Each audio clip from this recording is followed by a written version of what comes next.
Well, hey, gang, welcome to this episode of the Ministry Show. We are so thrilled that you've chosen to be with us on this show, and it's going to be a good one. We are continuing with Jim Sheppard from Generis. Jim's written a book called Contagious Generosity. He is, in my opinion, the number one finance guy for churches in America. And what I mean by that is not to finance your church, but to understand money, the flow of money, and all of that. That's why we're interviewing him, so I don't want to take all his thunder. Jim, man, let's hit it. Well, you brought up budgeting. It's kind of a dirty word. Yeah, it is a dirty word, isn't it? But I know that you've got some specific thoughts on budgeting, and if you won't get into too much of a rant, you think you can still be a Christian and talk about it. I wouldn't mind hearing your thoughts on budgeting, and not only the process and maybe some areas that you see could be shored up or the broken areas fixed, but also your philosophy of budgeting. So probably the biggest thing I see out there, Chris, and again, I'm giving you a lot of generalizations. Not everybody fits into these things. I'm giving you a lot of things that I see way too much of it. I think if you can fix these things, you'd see a much better future for your church.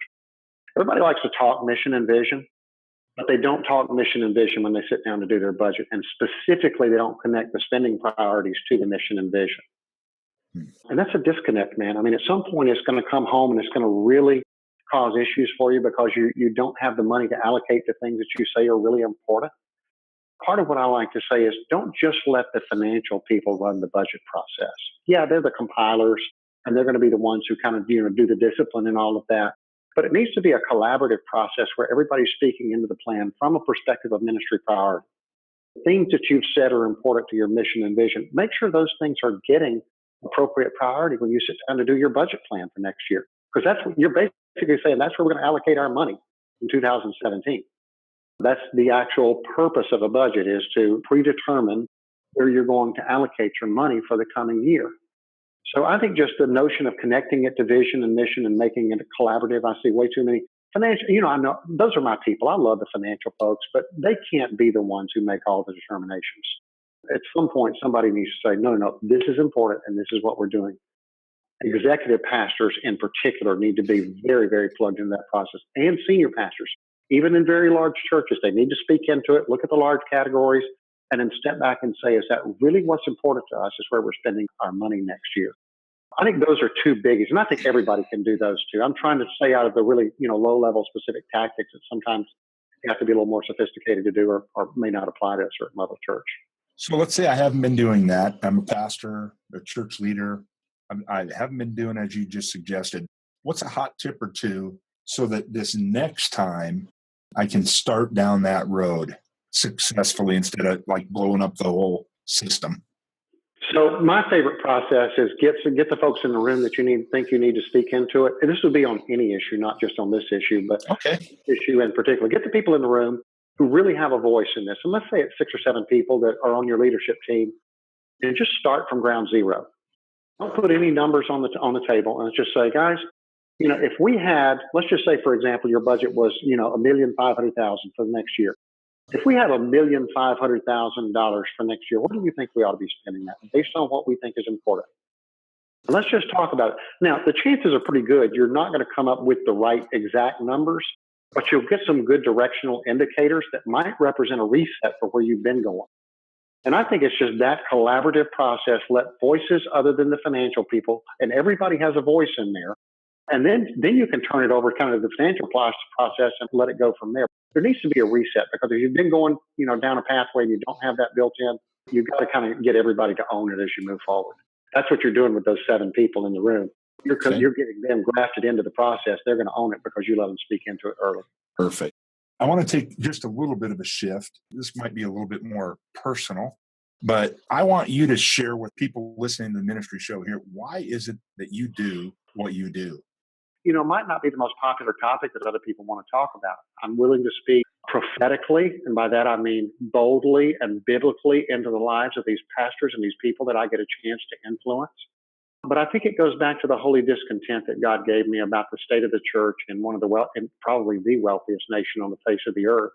Why is it that we have more than we've ever had and we're giving less than we ever had?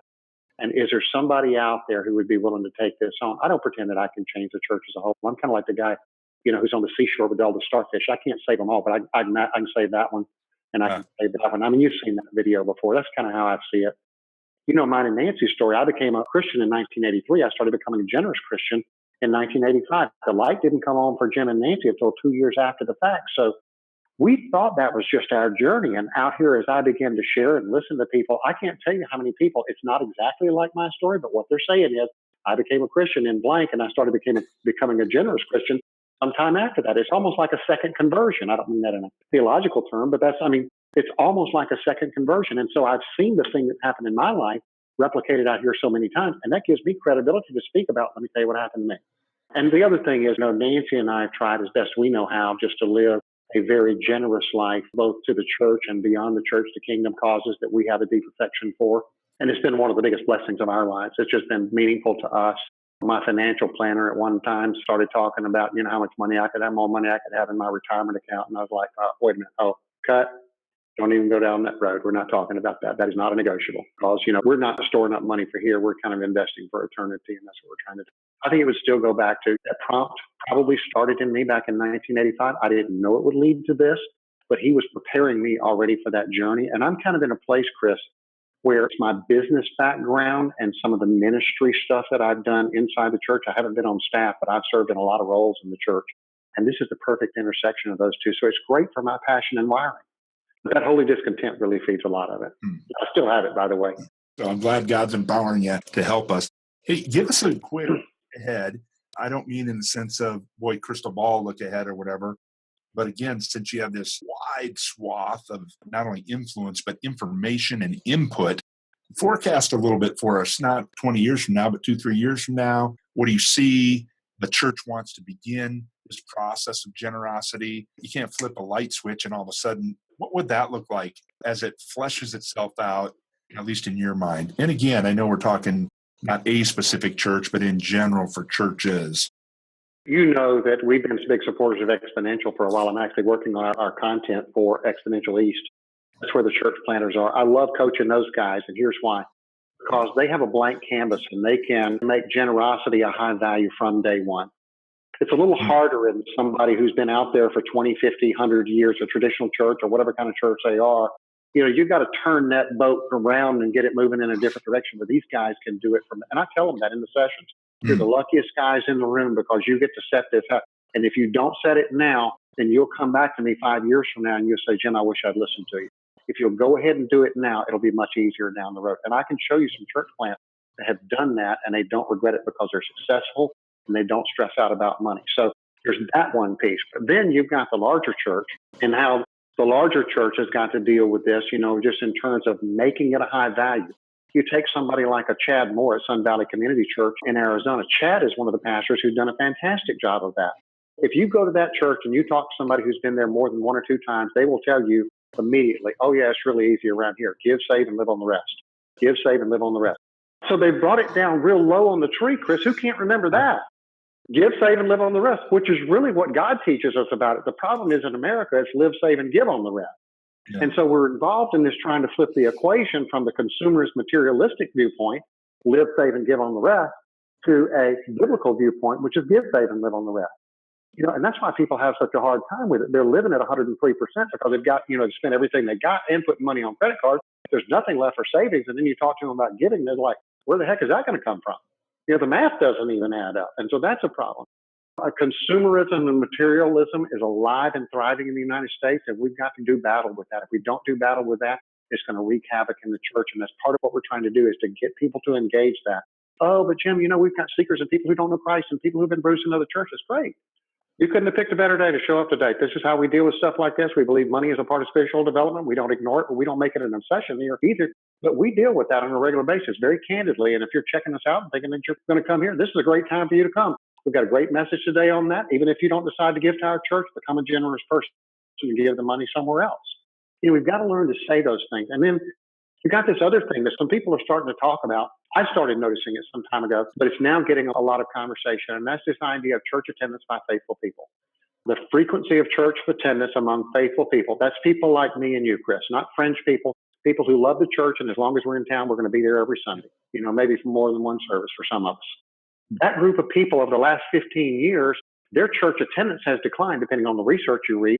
15 years ago, they were going to church 3.2 times a month, and now the research says they're going to church 1.8 times a month.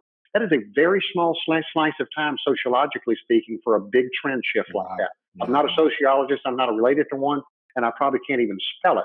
But I do know that 15 years sociologically for a trend to hit like that, that's a blip. It's a really small blip. And so what it does is it affects everything.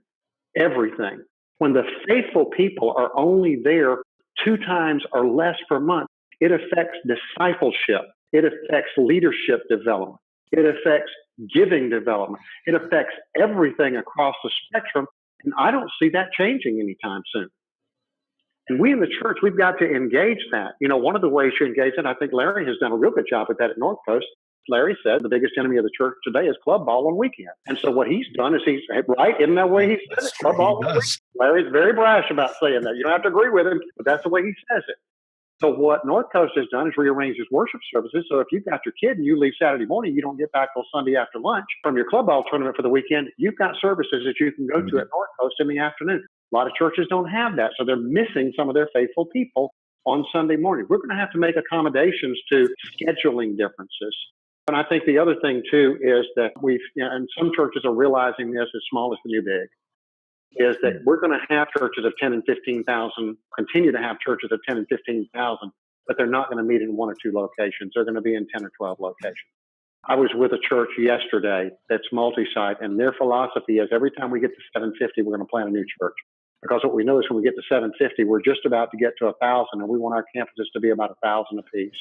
And they're committed to having 15 campuses of 1,000 over the next 20 years. Big is the new small. And what you do there is, and this is another Larryism, leaders want it big, people want it small. People want that intimacy, but also when you survey them, all the things that they want in a church are things that you only find in what kind of a church? A larger church. A full-scale service church that has the kids and the youth and all the other things. When you keep it small with the intimate environments, you allow people to get the intimacy in the community they want, but they also are a part of a larger church that offers them the services and things that they want for their kids and their family. Those are just some realities that I see coming. All of those have implications for giving in the life of the church. Getting millennials into the life of the church, I don't think that one's nearly as hard. A lot of people are talking about it. It's a language shift. It's a paradigm shift. We want to be generous. We're just not speaking the language. It's like they need an interpreter. They need one of those, when you go to a foreign country, you put the earphones on, it's interpreted back to you in your language. I feel like in some of the environments that I'm in with churches, millennials need an earphone because the guy who's up there talking, he's not speaking their language. It's close. But if we had an interpreter, they'd, that's what he means. Got it. Yeah. Let's get to that. Yeah. I don't think that one's as hard to crack. Louis Giglio right here in Atlanta is doing a great job of cracking that.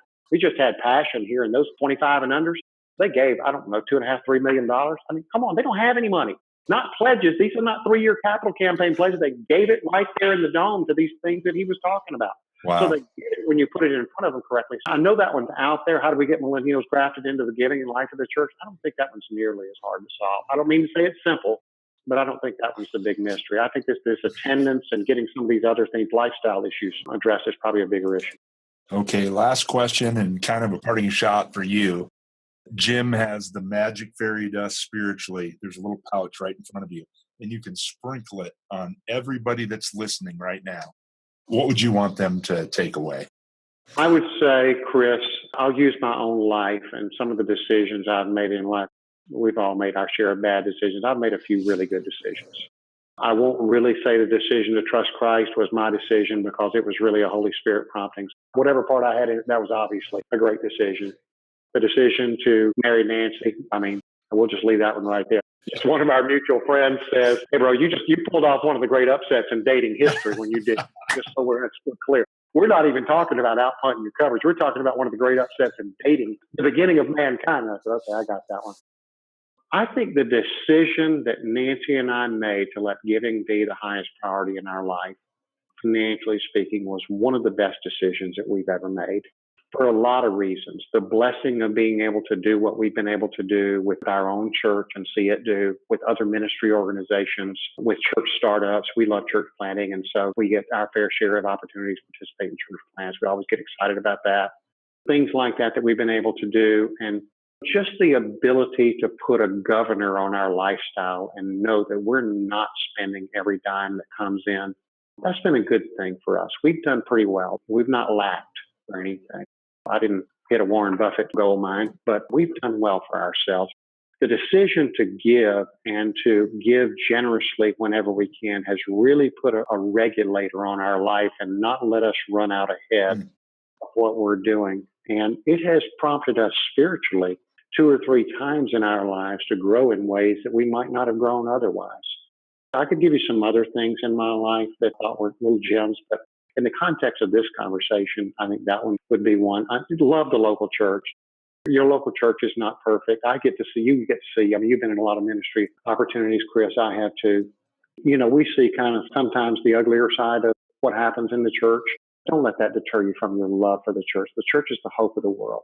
I've seen the things that I've seen in the church and seen some jacked up stuff and seen some great victories that pastors can't talk about in public. The one thing that I've always come away thinking is, wow, the church is really God's. It doesn't belong to man, because if man were in charge of this, it would be a failed enterprise and it'd be out of business. It is God's church. And he's still doing today what he did in the Old Testament and the New Testament, and that is using frail, fallen, fallible people to run his church. Love the local church. Love the people who serve in the local church and respect them and help them and support them. I think those are 2 biggies for us. Nancy and I took a vow many years ago, and it came from our parents, because we had 4 parents that were great church people. So we learned that from them, what it means to be a respectful church person. When you disagree behind closed doors, and you're praising and cheering your church on, do that in public and invite other people to join you. You know what I'm saying? And that's been a big win for us. But the generosity thing, the commitment that we made in 85 to 87, which is when we really kind of worked that out in our lives to be generous, that's one of the biggies for us. Oh, that's fantastic, Jim. I cannot thank you enough for not only sharing your time with our audience, but the insights that you have and just being honest with us. Much appreciate that. I know that sometimes we can confuse things, but let me throw one other piece in. This just came to mind. I want to add one other thing in there. And I'm really kind of hitting this with my friends. In a divided nation, in a place where we're divided theologically among somebody believes this and other people believe that. And here's what I would say that I don't regret. And I just started this about 1.5 years ago. Make a diligent attempt to listen to people who do not have your viewpoint, whether it be politically or socially or theologically. And that doesn't mean you subscribe to what they believe, but try to understand what they're saying and maybe why they say it. Even if you walk away with the same level of disagreement about the issue, but you can at least lean in and say, I can see why Jim felt that way. I don't agree with where he's coming from, but I can see that. If you're a Fox News guy, listen to CNN. If you're a CNN guy, watch Fox News, for example. That's probably one of the best media examples. But if you read a certain thing, read something else. If John Piper's your guy, read somebody else every now and then. If Tim Keller's your guy, read somebody who doesn't believe what Tim. Don't read apostasy, by the way. Yeah. But just listen to other viewpoints. That's been one of the big growth points for me over the last 1.5 years. Because I haven't always done that. And I'm really discovering what a gem that is. Okay, great. Well, that prompts one more question. So you take that as far as to say, if you're a Georgia fan, go to an Alabama game? Hey, bro, now wait a minute. We went way off topic. That was not on the list. But, yeah, I might. If they're playing Georgia. Yeah, bro. If they're playing Georgia and you had and said, let's go, and it's me and you, I'm in for that. Hey, gang, thanks for joining us on the Ministry Show. If you want to get a hold of Jim or anybody on his team, you can go to Generis, GENERIS.com. It will be a good move for you and your church. And whether it turns into anything now or in the future, the resources that they provide, the expertise that they have, and the interest in your success that they have is paramount. So, Jim, again, thank you. God bless you. Thanks for having me here, bro. God bless. Well, thank you so much for being part of this ministry show. It was awesome to hear from Jim over these last couple of shows, and Pam and I are going to be debriefing Jim's comments next week. I'm looking forward to that. Obviously, his passion for the church is clear, and his focus is on helping you and I develop the kind of generosity that matters and makes a difference for our churches. So we'll debrief that next week. By the way, Jim will be at the Build Gathering that's coming up in November in the Louisville, Kentucky area. You can go to buildgathering.com to find out more information. And then, of course, to learn more about Generis or to get in touch with Jim personally, just go to generis.com. And until next week, I hope that you have a great week. And of course, God bless you.